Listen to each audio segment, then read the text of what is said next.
3 തരത്തിലുള്ള ആളുകളുണ്ട്. ഒന്ന് പാർട്ടിക്ക് വേണ്ടി ജീവിച്ച ആളുകളുണ്ട്. അവർ പ്രബലമായിട്ട് ഇന്ന് നിശബ്ദമായിട്ട് നിൽക്കുന്നുണ്ട്. പാർട്ടിയെ കൊണ്ട് ജീവിക്കുന്ന ആളുകളുണ്ട്. അതും ഒരു പരിധിവരെ അംഗീകരിക്കാം. കാരണം ജീവിക്കണം എന്നുണ്ടെങ്കിൽ ഇപ്പോൾ പാർട്ടി എന്നും പറഞ്ഞിട്ട് വെറുതെ നടക്കാൻ പറ്റില്ലല്ലോ.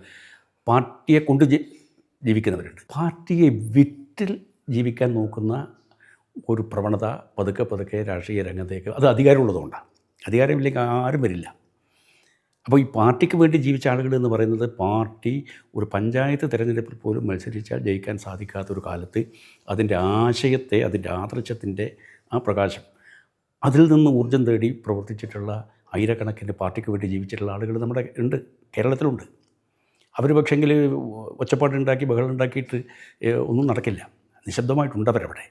പാർട്ടിയെ കൊണ്ട് ജീവിക്കുന്നവരുണ്ട്. പാർട്ടിയെ വിറ്റ് ജീവിക്കാൻ നോക്കുന്ന, ലാഭമുണ്ടാക്കാൻ നോക്കുന്ന ഒരു പുതിയ വർഗം രാഷ്ട്രീയ രംഗത്ത് ശക്തി പ്രാപിച്ചുകൊണ്ടിരിക്കുകയാണ്. അത് അധികാരത്തിൻ്റെ ഭ്രമത്തിലാണ്, അധികാര ലഹരിയിലാണ് അവർ നിൽക്കുന്നത്.